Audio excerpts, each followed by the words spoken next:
सभी आगंतुकों को प्रणाम, सभी बुद्धिजीवियों को और प्रणाम सभी मित्रगण को। आशा करता हूं इस संकट की घड़ी में आप सभी लोग अपने घर पर स्वस्थ होंगे, खुश होंगे और इस संकट की घड़ी में आप सभी लोगों को सूचित कर रहे होंगे कि आप सभी भी इस संकट की घड़ी में स्वस्थ रहें, खुश रहें। और जब हम सब लोगों का साथ देंगे तभी हम इस विषम परिस्थिति से बच पाएंगे। आज मैं बात करूंगा शिक्षा नीतियों के बारे में। शिक्षा नीति और शिक्षा एक ऐसा कल्प वृक्ष है जिसके द्वारा हम असफलताओं से निकल करके सफलता के पथ पर आने के लिए सक्षम हो जाते हैं। आज हमारे साथ परम आदरणीय, परम श्रद्धेय श्री डॉक्टर कमलेश मिश्रा जी जुड़े हुए हैं। मैं आपके चरणों में अपना प्रणाम निवेदित करता हूं और सर आशा करता हूं आपको हमारा ये कथन और हमारा ये छोटा सा प्रयास पसंद आएगा। और बहुत बहुत शुक्रिया सर, आपने अपना बहुमूल्य समय हमारे लिए निकाला सर। बहुत बहुत शुक्रिया सर। Thank you Shubham. मैं बहुत खुश हूं कि तुमसे आज बात हो रही है। मैं तो चाहता हूं कि तुम बस उन्नत की सीढ़ियां चढ़ते रहो और तुम्हारे इस काम में थोड़ा सा मैं सहयोग दे रहा हूं। हो सकता है कुछ हो जाए फायदा। सर आपका ये कह देना ही मेरे लिए वाकई बहुत बड़ी बात है सर, बहुत बड़ी बात है सर मेरे लिए सर। और बहुत बहुत शुक्रिया सर, आपने अपना समय लिया, अपना समय दिया, मेरे लिए बहुत बड़ी बात है सर वाकई में। सर आपने जो काम किया है सर, आपने शिक्षा रूपी एक कल्प वृक्ष के द्वारा, यानी शिक्षा एकमात्र ऐसी चीज है जिसके द्वारा आप किसी के घर में अंधकार से खुशियां भर सकते हैं, अंधकार से शिक्षा रूपी एक प्रकाश जला सकते हैं, जिसके द्वारा सर शिक्षा के द्वारा इंसान जो है वो खाली है। जैसे हम एक वृक्ष को पानी देते हैं, एक पानी से सींचते हैं ताकि वो बाद में हमें जरूर फल देता है, यानी हमारी मेहनत जरूर काम आती है। सर मैं आपके सामने एक श्लोक बोलना चाहूंगा कि सर श्रीमद् भागवत गीता के 4थे अध्याय के 40वें श्लोक में ये लिखा गया है कि अज्ञानता और जो नास्तिक इंसान है वो कभी भी जीवन में सफलता प्राप्त नहीं कर सकता है। लेकिन सर मैं इस कथन को चेंज करना चाहूंगा, अगर हम मेहनत करें और मेहनत से ही हम कुछ भी हासिल कर सकते हैं सर, मेरा ये मानना है। सर आप जैसे शिक्षाविदों का आशीर्वाद है जो आज मैं आपसे बातचीत कर पा रहा हूं। सर सबसे पहले मैं जानना चाहता हूं सर आपके बाल्यावस्था के बारे में, युवावस्था के बारे में आप जरूर हमें थोड़ा संक्षिप्त में बताएं सर। शुभम, मेरा एक्चुअली जन्म जो है एक गांव में हुआ था। जी सर। प्रताप में एक छोटा सा गांव है, वहां पर मैं पैदा हुआ था। तो मेरी शुरुआती पढ़ाई जो है गांव के स्कूल में पेड़ के नीचे हुआ करती थी। तो मैंने गांव में रह के मैंने गरीबी बहुत देखी है। हालांकि हम लोग परिवार से नहीं थे, लेकिन बाकी जो लोग गांव में रहते थे उनकी स्थिति उतनी अच्छी नहीं थी। वो गांव के स्कूल में जो शिक्षा मिली थी ना, वहीं से सब शुरुआत होती है। और मुझे ये अब एहसास होता है कि जो लोग जमीन से नहीं जुड़े रहते हैं, जो लोग अपने अतीत से नहीं जुड़ते हैं, उनको जिंदगी के बारे में ज्यादा नहीं पता रहता है। वहां से फिर शुरू होके फिर मैं गांव से शहर निकला, वहां पर फिर कॉन्वेंट एजुकेशन शुरू की, क्योंकि गांव में तो हिंदी मीडियम में होता था। उसको तो मैं हिंदी भी नहीं बोलता हूँ, अवधी में पढ़ते थे। और फिर वहां से कॉन्वेंट स्कूल में गए, कॉन्वेंट स्कूल में पढ़ाई की वहां। और ऐसे धीरे धीरे करके कई शहरों में रहे, कर्नाटका में बहुत टाइम रहे। फिर उसके बाद मैं फिर यूनिवर्सिटी में आ गया, इलाहाबाद यूनिवर्सिटी में थे। उसके बाद फिर आईएएस का एग्जाम ले रहा था, काफी क्लियर हो गया था, तब तक मेरा एडमिशन पीएचडी में हो गया यूएस में। तो मैंने डिसाइड किया कि भाई या तो आईएएस ऑफिसर बनना है या अध्यापक बनना है, पीएचडी करना है। और मैंने उस समय डिसाइड किया कि मैं पीएचडी करने जाऊंगा। मैंने आईएएस की प्रिपरेशन वहीं पर छोड़ दी और फिर वहीं पर मैं पढ़ाने लगा यूएस में। ये डिसाइड किया कि अब घर चलते हैं और मैं चला आया घर। और फिर यहाँ की शुरुआत हुई। ये मेरा पास्ट रहा है।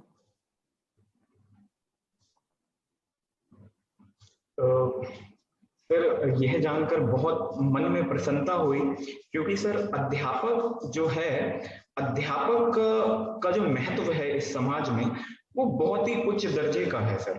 क्योंकि अध्यापक को हम एक भगवान की तुलना में किया गया है हमेशा से। क्योंकि सर अध्यापक जो है ज्ञानदाता, परामर्शदाता, अध्यापक जो ज्ञान बांटता है, ज्ञान से बड़ा सर इस दुनिया में कोई भी नहीं है। और ये जानकर बहुत मन में प्रसन्नता हुई कि सर आप अध्यापक बनना चाहते थे। और सर आज आप जहां भी हैं अपनी संघर्षपूर्ण रहा आपका सफर सर। और माँ भगवती की असीम कृपा से सर आप हमेशा जिंदगी में सफल रहें, ऐसी ही हम मनोकामना करते हैं सर। और भगवान की अनुकंपा से सर आप जहां भी हैं बहुत खुश हैं। और सर हम लोगों के लिए आइडल हैं सर, बिल्कुल। सर मैं आपसे पूछना चाहूंगा कि मैं देखो जी सर, जी प्लीज सर, प्लीज। अध्यापक जो होता है ना जी, आजकल ऐसा सामने लोग नहीं मानते हैं, लेकिन कोई बात नहीं है, समाज अपने हिसाब से चलता है। मेरा जो सोचना है कि हमारा जो काम है वो कोई मुझे गाड़ी नहीं बनानी या फ्रिज नहीं बनाना है। मैं तो कोशिश करता हूं कि मुझे अपने देश के भविष्य का निर्माण करना है। और वो निर्माण जो है सिर्फ तुम्हारी जनरेशन से हो सकती है। जो विद्यार्थी रहते हैं उनके थ्रू ही हम निर्माण कर सकते हैं। जो होता है उसके हाथ में दोनों प्रलय और प्रगति दोनों उसके हाथ में होती है। और हमें ये निश्चय करना होता है कि आगे वाली जो पीढ़ी है उसको हम प्रलय की तरफ ले जाएंगे या प्रगति की तरफ ले जाएंगे। लेकिन इस देश का निर्माण करने में हम अपनी पूरी मेहनत लगा देते हैं। और सिर्फ इसमें शिक्षा की जरूरत नहीं पड़ती, शिक्षा एक हिस्सा है उस रास्ते में, लेकिन जीवन जीने का एक तरीका भी होता है। उस तरीके को भी सिखाना पड़ता है। हमारी संस्कृति क्या है, हम कौन हैं, हम कहाँ से आए हैं, हम कहाँ जा, क्या क्या हुआ है, क्या हमने सीखा है, क्या हमने नहीं सीखा है, ये सब भी शिक्षा के साथ इनका अध्ययन भी बहुत बहुत जरूरी होता है पीढ़ी को तैयार करने में। तो मैं तो हमेशा ये बोलता हूं कि भाई भाग्य से आप कुछ भी बन सकते हो इस जिंदगी में, लेकिन एक अध्यापक आप सिर्फ सौभाग्य से बन सकते हो, सब कुछ बन सकते हो।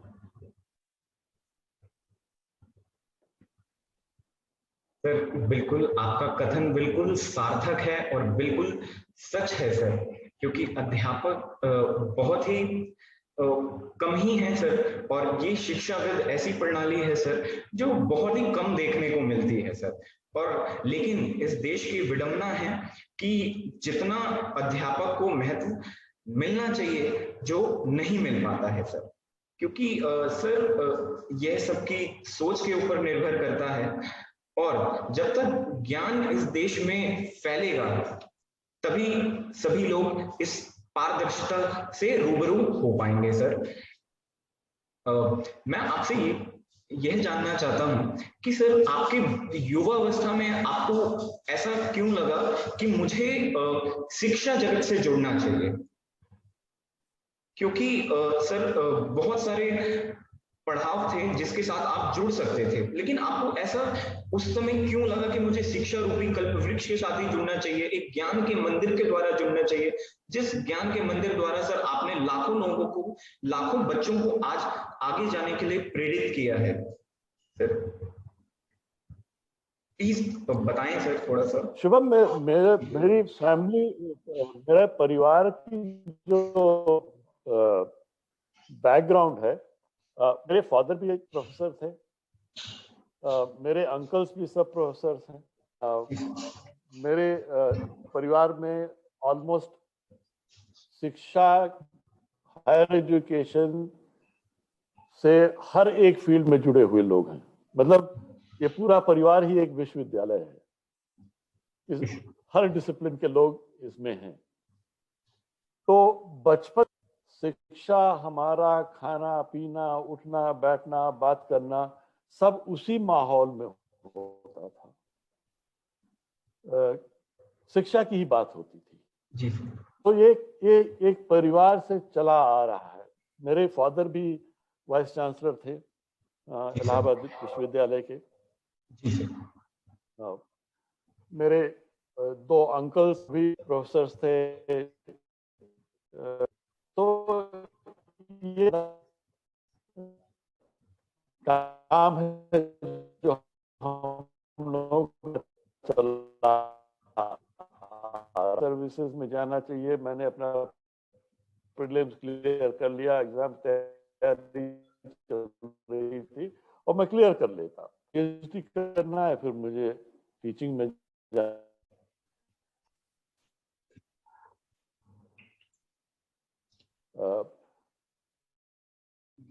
अध्यापक ही बनना चाहूंगा। जी सर, मैं माफी चाहूंगा सर। ऑफिसर बन जाऊंगा, या तो मेरी जिंदगी भर पोस्टिंग किसी पहाड़ या जंगल में होगी, तो मैं किसी को ऐसा कुछ कर जाऊंगा कि मतलब अनर्थ ना हो जाए। इसलिए मैंने सोचा कि मैं वहां जाता हूं जहां मुझे सुकून मिलेगा, जहां मुझे शांति मिलेगी, जहां मैं विद्यार्थियों के साथ रह सकता हूं, जहां मैं कभी बूढ़ा नहीं होऊंगा, जहां हर अपने आंखें सामने मैं देखूंगा कि मेरे साथ चलने वाले विद्यार्थी कहाँ कहाँ जा रहे हैं, क्या कर रहे हैं। और यही आशा हमेशा थी कि हमसे और ऊंचे जाएं। एक अध्यापक कि उसके पढ़ाए हुए अपने लिए कर रहे हैं, समाज के लिए कर रहे हैं, देश के लिए कर रहे हैं, ले जाना बहुत जरूरी है। सर मैं बहुत बहुत आपको शुक्रिया अदा करना चाहता हूं सर, क्योंकि आपके द्वारा जो सराहनीय कार्य जो आपने अभी तक किया है सर, वो बहुत ही काबिलियत तारीफ है सर। और आपके द्वारा जो शिक्षाविद परिवार से आप ताल्लुकात करते हैं, और शिक्षाविद परिवार होने के कारण ही सर आज आप इस अच्छे स्थान पर आप स्थित हैं सर। और मुझे दिल में बहुत प्रसन्नता हुई कि आपने अपने द्वारा लाखों बच्चों को प्रेरित किया और आगे बढ़ने के लिए, उनको समाज में आगे बढ़ने के लिए उनको उस काबिल बनाया। मेरा आपसे यह सवाल है सर तीसरा, कि आपको कभी ऐसा लगा कि जब मैं शिक्षाविद परिवार से जुड़ूंगा तो आगे इस प्रोफेशन में मुझे कहीं ना कहीं कोई आगे प्रॉब्लम का सामना करना पड़ेगा, कोई संकट का सामना करना पड़ेगा, लेकिन सर जो आपका कार्यकाल था, जो आपका पीरियड था, उस दौरान आपने अपने आप को कैसे हमेशा मोटिवेटेड रखा, कैसे आप हर चीज से लड़ने के लिए सक्षम रहे सर? देखो शुभम, पहली बात तो यह है कि मैं शिक्षा को एक प्रोफेशन मानता ही नहीं। एक शिक्षक जो होता है वो एक जीने का तरीका होता है, और इस जीने के तरीके में सबसे पहले इंपॉर्टेंट चीज होती है कि इसमें आपको देना है। पहली चीज आपको करनी पड़ती है, इसमें पर्सनल सैक्रिफाइसेस बहुत होती हैं। अगर आप इन द ट्रू सेंस अगर आप शिक्षक हैं तो हर एक विद्यार्थी का दिल आपके दिल में धड़कना चाहिए, और अगर नहीं धड़क रहा है तो समस्या है कहीं पर आपके अध्यापक होने। तो जब आप इसको प्रोफेशन नहीं मानते हैं, इसको एक अपने जीने का तरीका मानते हैं, तो आप हमेशा कोशिश यही करते हैं कि सब कुछ होता रहे। ये शिक्षा एक पैशन होना चाहिए। जब कोई भी चीज पैशन होती है तो पैसा पीछे चला जाता है। जी सर। आप अपने पैशन को एंजॉय कीजिए, आप अपने पैशन को चेज कीजिए, एक बड़ा सपना बनाइए, सिर्फ अपने लिए नहीं। सपना इतना बड़ा होना चाहिए कि आपके जितने विद्यार्थी हैं आपके सपने में समा सके और अपने आप को उस सपने में देख सके। जिस दिन ये हो जाता है उनके अंदर वो डिटर्मिनेशन आ जाता है कुछ अचीव करने का। तो मैंने हमेशा अपने पैशन को चेज किया है। ठीक है, हो सकता है कि लेने वाले से देने वाला ज्यादा बलवान होता है। जब जब मुझे जरूरत पड़ी मुझे कमी नहीं हुई। ना ईश्वर ने मुझे कम दिया है, ना इतना ज्यादा दिया है कि मेरा दिमाग खराब हो जाए। तो मैं तो बहुत खुश हूं कि मैंने इस टीचिंग शिक्षा के क्षेत्र में मैं आया। मैं अपनी तरफ से सेल्फलेसली अपना जो भी योगदान हो सका मैंने किया। हजारों बच्चे हैं जो सफल हुए हैं, मुझे बहुत अच्छा लगता है। लेकिन बहुत ऐसे हैं जो सफल नहीं हुए, मुझे दुख लगता है, क्योंकि कहीं ना कहीं मेरे अंदर कुछ कमी रही होगी जरूर, कि कुछ वो मेरी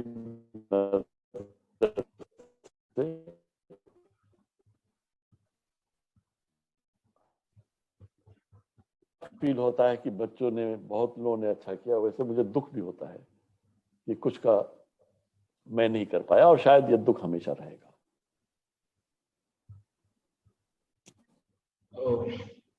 फिर मैं आपसे बोलना चाहूंगा कि आपने कहा कि कहीं ना कहीं मेरे अंदर भी कमी रही होगी। सर ये बहुत ही कम देखने को मिला और बहुत ही कम शिक्षकों में देखने को मिला जिन्होंने यह कहा होगा कि कहीं ना कहीं मेरे में कमी रही होगी। क्योंकि हम जब देखते थे कि जब सर एक पीटीएम होता था हमारे स्कूल में, तो जब हम जाते थे पीटीएम में, तो जब हमारे मैथ्स में नंबर कम आते थे सर, तो टीचर हमेशा यही कहते थे कि इनका ही कहीं ना कहीं इन्हीं की साइड से प्रॉब्लम हुई होगी। तो सर हमारे पिताजी भी यही कहा करते थे कि कहीं ना कहीं अगर बच्चे की 60 से 70% गलती है तो कहीं ना कहीं 10% अध्यापक की भी रह सकती है। तो सर आपने ये कहा सर बहुत ही सराहनीय है। और सर आपका शिक्षाविद जगत में आपका अतुल्य योगदान भी रहा है। और सर मैं आपसे एक सवाल पूछना चाहूंगा कि हमारी जो संस्कृति है और जो हमारा कल्चरल है, तो क्या हम आज के युग में मॉडर्नाइजेशन यानी जो नई पहल होने जा रही है हमारे जगत में, क्योंकि सर हम सब प्राचीन तो हैं, हमारा प्राचीन महत्व भी है, क्योंकि हम लोग हमारे देश में गंगा जमुना सरस्वती, सप्त गंगा नदी जमुना सरस्वती प्रवाहित होती है। तो हमें ये लगता है कि हम जिस कल्चर से आते हैं, हम जिस जगत से आते हैं, वो हमें भूलना नहीं चाहिए। लेकिन आज की विडंबना देखिए कि आज हमारा जो कल्चर है, आज हमारा जो यूथ है, वो इस चीज को भूलते जा रहा है। तो मैं आपसे जानना चाहता हूं कि क्या हम शिक्षा द्वारा इस चीज को हम दूर कर सकते हैं सर? जी देखिए, ऐसा है कि कल्चर, ट्रेडिशन, रिलीजन, जी ये हमारे जीवन का हिस्सा है। जी हम चाहे उसे माने या ना माने, ठीक है। ये कहना भी ठीक नहीं है कि हमारी आज की पीढ़ी इसमें इंटरेस्ट नहीं ले। मेरा सोचने का तरीका थोड़ा अलग है। जी सर। मैं हमेशा ये सोचता हूं कि हम उन्हें समझा ही नहीं पाते। अगर आप किसी भी चीज को जबरदस्ती इंपोज करोगे, जी सर। तो उस पर रिवोल्ट होता है। तो कल्चर, फिलॉसफी, रिलीजन पढ़ाने के तरीके होते हैं जिसमें उनको खुद ये महसूस होगा कि उनको इन चीज में मजा आता है, एंजॉय करते हैं। आजकल नई एजुकेशन पॉलिसी आ रही है। जी सर। अब मैं तुम्हें एक एग्जांपल दे रहा हूं। उसमें यह कहा गया है कि भाई बच्चों को सिर्फ एक सिंगल डिसिप्लिन में नहीं जाना चाहिए, मल्टी डिसिप्लिनरी होना चाहिए। हर सब्जेक्ट्स उनको पढ़ने चाहिए। मैं तुमसे ये पूछता हूं, इसमें नई चीज क्या है? हमारे गुरुकुल में यही किया जाता था। वहां पर आपको एस्ट्रोनॉमी पढ़ाई जाती थी, आपको लॉजिक पढ़ाया जाता था, आपको फिलॉसफी पढ़ाई जाती थी, आपको वॉरफेयर पढ़ाया जाता था, युद्ध कैसे करते हैं, तीर कैसे चलाते हैं, हर एक सब्जेक्ट पढ़ाया जाता था, है ना।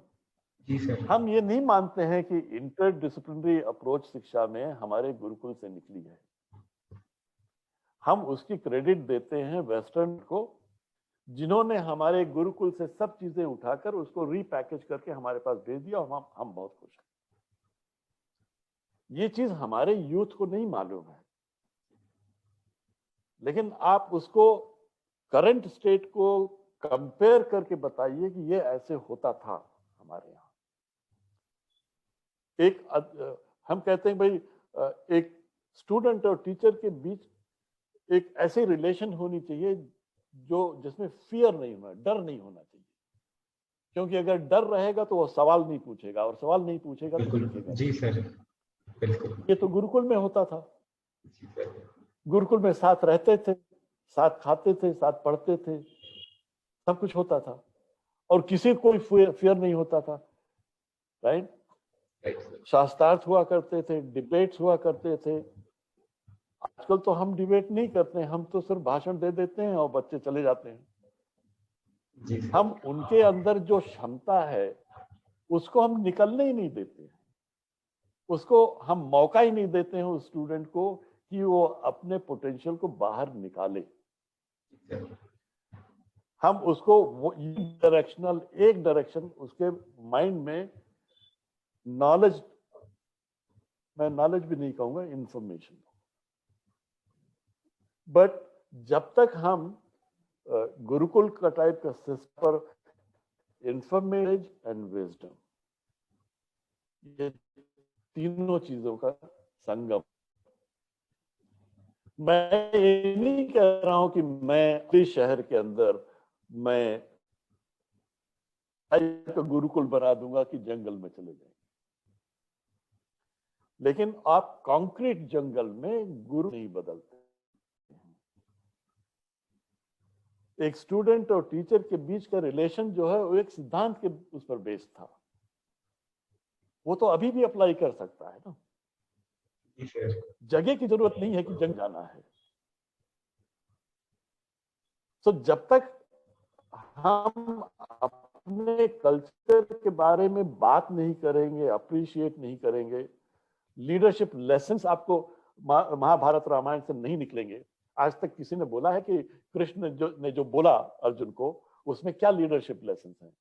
या श्री राम जी ने जब हनुमान जी को बोला कि जाओ भाई तुम वहां से दवा लेके आओ, संजीवनी बूटी, तो उनको क्या बताया था कि क्या करना है तुम्हें?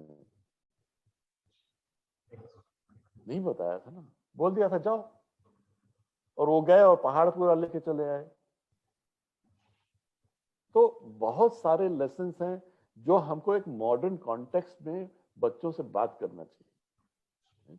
अब आपके पास अच्छा दूसरा यह है कि ये कोई जरूरी नहीं कि एक कोर्स के थ्रू हो, कि एक सब्जेक्ट के थ्रू हो।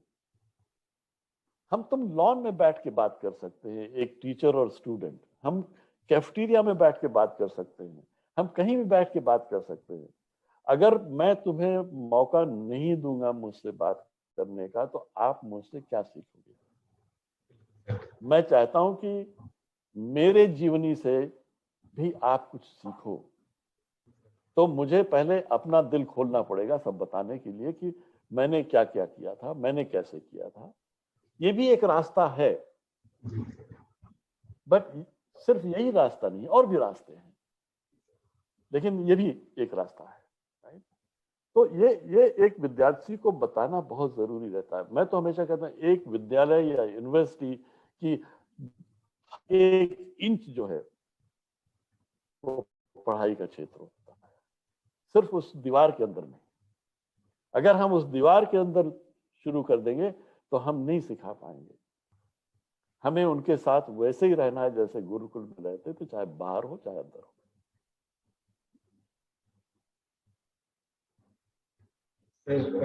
बहुत बहुत आपको सुनकर अच्छा लगा, और आपका ये उत्तर, आशा करता हूं आपका ये उत्तर उन बच्चों के लिए सुनना सार्थक होगा जो अपने जिंदगी में कुछ करना चाहते हैं।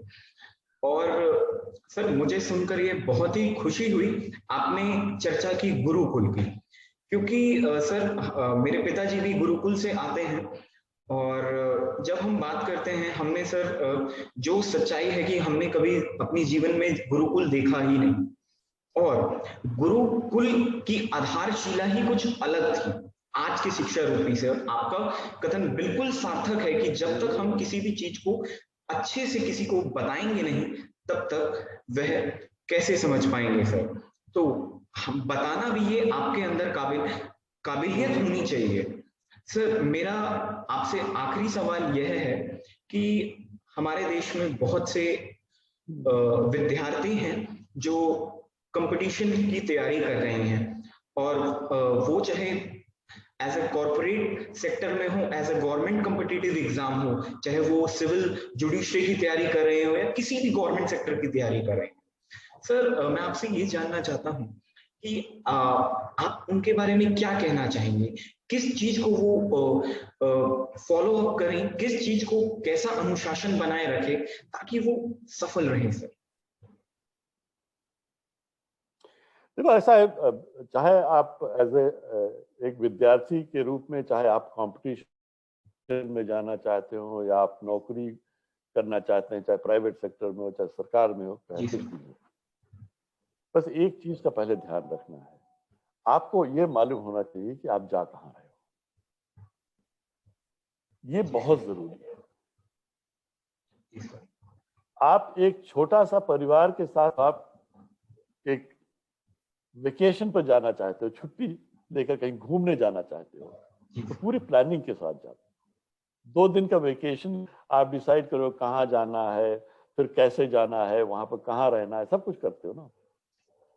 जब आप 3 दिन की छुट्टी पर जाने के लिए इतनी तैयारी करते हो, तो जिंदगी जो इतनी लंबी है उसके लिए आप प्लान नहीं करोगे, ये ना। जिंदगी का प्लान होना चाहिए, और हर एक चीज का आपको एक इंस्पिरेशन चाहिए। देखो लोग आपको कहते हैं कि you should be motivated. Shubham तुम मोटिवेटेड हो जाओ। शुभम मैं तुम्हें बता रहा हूं तुम मोटिवेटेड नहीं हो सकते हो जब तक आप इंस्पायर्ड नहीं हो किसी चीज से, आपको किसी चीज से इंस्पिरेशन चाहिए। हो सकता है एक किसी को तुम देखो, बोलो कि अच्छा मुकेश अंबानी से मैं इंस्पायर्ड हूं, वो इंस्पिरेशन ही तुम्हें मोटिवेशन देता है, राइट?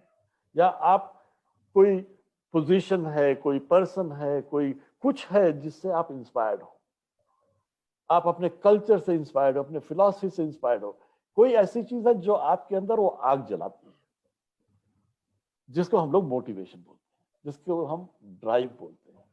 तो मेरी हमेशा स्टूडेंट से ये रहता है कि give your best, but remember every day that your best is yet to come. चाहे जितनी आप कोशिश कर लो, लेकिन सुबह जब उठो तो बस यही सोच के उठो कि अभी मेरा बेस्ट आना बाकी है। मेहनत से काम करो, रात में जाओ, खाना खाओ, आराम से अच्छी नींद सो जाओ, एंड से हे ईश्वर, आपकी वजह से मैं सब कुछ कर पा रहा हूं। अगले दिन सुबह जब उठो तो सबसे पहले बस यही बोलना, थैंक यू, एक दिन मुझे और मिल गया है। इस तरह का जीवन जब आप जियोगे, देन आप प्रेजेंट में जीते हो, और आज के दिन जो आप करोगे वही आपका भविष्य है। तो ज्यादा पीछे के बारे में मत सोचो। एज ए स्टूडेंट अगर आपने बहुत अच्छा नहीं भी किया है, छोड़ दो, बैगेज मत कैरी करो, वो गठरी छोड़ दो वहीं पर। और ज्यादा फ्यूचर के बारे में मत सोचो, क्योंकि फ्यूचर सोचने से आपको एंजाइटी होगी, क्योंकि अननोन है, उसके बारे में कोई जानता नहीं है, और जिस चीज के बारे में आप नहीं जानते हो आप एंजाइटी क्रिएट करती है। सो जिंदगी का बेस्ट ये रहता है कि ना तो पास्ट में रहो ना फ्यूचर में रहो, प्रेजेंट में रहो, एंजॉय करो उसको, खूब मेहनत करो, और वो जो है आपके फ्यूचर को बनाएगा। यही सीक्रेट है। और पॉवर्टी हटाने का, गरीबी हटाने का दुनिया में सिर्फ एक है, वो है शिक्षा।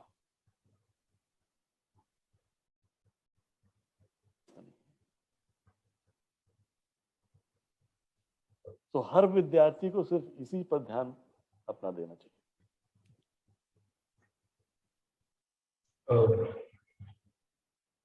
सर, आपके विचार और आपका कथन बहुत ही सुंदर तरीके से आपने वर्णन किया, और यह जरूर उन लोगों को इंस्पायर करेगा, उन विद्यार्थियों को और उन वर्ग के छात्रों को जो अपनी जिंदगी में कुछ करना चाहते हैं, जिंदगी में बनना चाहते हैं। बहुत बहुत शुक्रिया और बहुत बहुत आदर सर, आपने अपना बहुमूल्य समय हमारे लिए निकाला। सर, अपनी अनुकंपा और अपना आशीर्वाद हमेशा बनाए रखे सर, और इसी चरण बिंदुओं के साथ मैं जी सर, बहुत अच्छा लगा तुमसे बात करके, बहुत अच्छा बात करके। मैं ईश्वर से यही प्रार्थना करूंगा कि बेटा तुम जो भी करो सफल रहो, अच्छी उन्नति करो, और अगर कहीं पर मैं तुम्हारा कुछ मदद कर सकता हूं तो एज एक शिक्षक के हिसाब से मैं तुम्हारा हमेशा साथ दूंगा। सर, ये आपका बड़प्पन, प्यार और स्नेह है जो आपकी तरफ हमें खींच लाया है सर। बहुत बहुत शुक्रिया सर, दिल से सर, बहुत बहुत शुक्रिया सर। और सर प्रणाम sir. Thank you, thank you.